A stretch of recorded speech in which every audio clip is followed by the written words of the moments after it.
Alhamdulillahi wa kafa, wassalatu wassalamu ala rasulillahil mustafa, wa ala alihi wa sahbihi wa man ihtada, amma ba'du. Ahlan wa sahlan wa marhaban fi hadhihi syahr, syahrul karim, syahrul ramadan. Allahumma barik lana fi rajab wa sya'ban wa ballighna fi ramadan.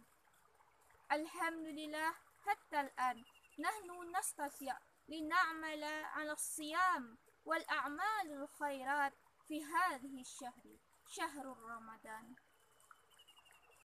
Sabahul khair. Halo teman-teman, para pelajar peluang kelulusan dan para mahasiswa pejuang toga, bagaimana belajarnya di bulan Ramadan? Masih semangat? Tentu harus semangat. Nah, karena dalam hadis dalam kitab Durratun Nasihin dari Anas bin Malik, Rasulullah Shallallahu Alaihi Wasallam bersabda, barang siapa yang mendatangi majelis ilmu di bulan Ramadan, niscaya Allah akan menuliskan bagi orang tersebut setiap langkah kakinya sebagai ibadah dalam setahun. Masya Allah. Nah, di bulan Ramadan ini tentu ada sedikit perubahan, baik dari segi fisik kita ataupun dari segi belajar kita atau perkuliahan kita yang waktunya sedikit berubah dibandingkan dengan hari-hari di luar bulan Ramadan. Lalu, bagaimana agar kita tetap semangat untuk menjalani belajar di saat Ramadan ini? Nah, yang pertama, saya akan memberikan tips belajar di saat Ramadan. Yang pertama yaitu niat. Luruskan niat kita karena Allah, karena segala sesuatu tergantung dengan niat. Innamal a'malu binniyat. Nah, yang kedua yaitu antara puasa dan belajar saat Ramadan muta'alliqan. Keduanya ini saling berkaitan. Maka tips yang kedua yaitu makan sahur dengan makanan yang bergizi. Nah, kenapa demikian? Karena dengan makan sahur dengan makanan yang bergizi sangat berefek atau sangat berpengaruh terhadap kekuatan fisik kita untuk belajar di siang harinya nanti. Nah, di sini makan makanan yang bergizi bukan berarti makan secara berlebih-lebihan. Karena makan secara berlebihan sudah jelas dilarang oleh Allah dalam Quran surat Al-A'raf ayat 31. A'udzubillahi minasyaitonirrajim. Ya Adam al-Adama khuzu zinatakum inda kulli masjid wa kulu washrabu wa la tusrifu innahu la yuhibbul musrifin. Nah, tips yang ketiga yaitu belajar setelah sahur. Nah, setelah sahur ini sangat efektif untuk kita belajar. Kenapa? Karena otak kita masih fresh dan perut kita masih kenyang. Nah, belajar di saat setelah sahur ini saya rasa sangat efektif. Walaupun dalam waktu yang sedikit, tetapi pergunakanlah untuk belajar. Karena orang bijak mengatakan, jangan kamu gunakan pikiranmu, tenagamu untuk sesuatu yang sia-sia, tapi berfokuslah pada sesuatu yang menjadikan dirimu bernilai. Nah, dengan belajar ini, insya Allah akan menjadikan diri kita bernilai. Nah, tips selanjutnya ialah buat jadwal belajar yang efektif.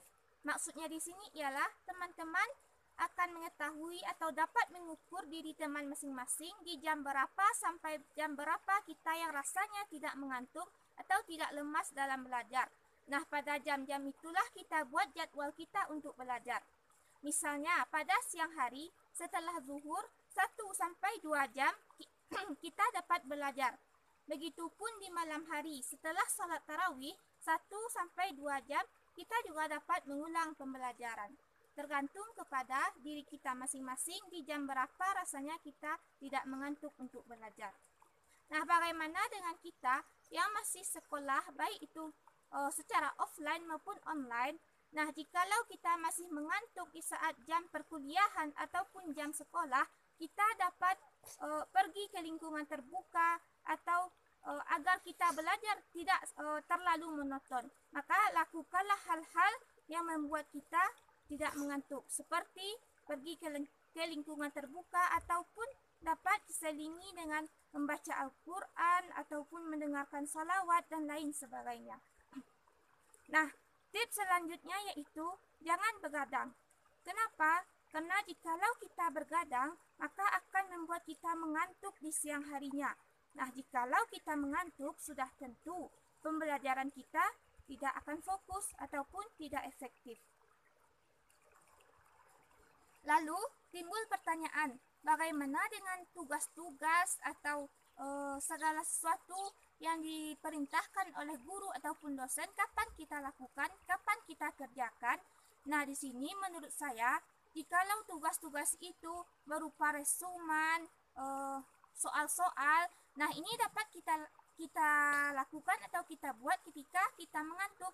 Karena ketika kita melakukan tugas yang aktif, maka mengantuk kita insya Allah akan hilang. Seperti mencatat, maka otot-otot kita akan bergerak. Seperti membuat soal, pikiran kita akan bekerja. Maka ketika kita mengantuk, lakukanlah kegiatan atau tugas-tugas yang aktif. Seperti mencatat, mengerjakan soal, dan lain sebagainya. Mungkin sekian tips dari saya ya teman-teman. Semoga dapat bermanfaat bagi kita semua. Ingat, laisal ilmu ma hufiza, innamal ilmu ma nafa'a, thumma istamara lit'allum, waj'al kullu syai'in darsan, hamasah. Wassalamualaikum warahmatullahi wabarakatuh.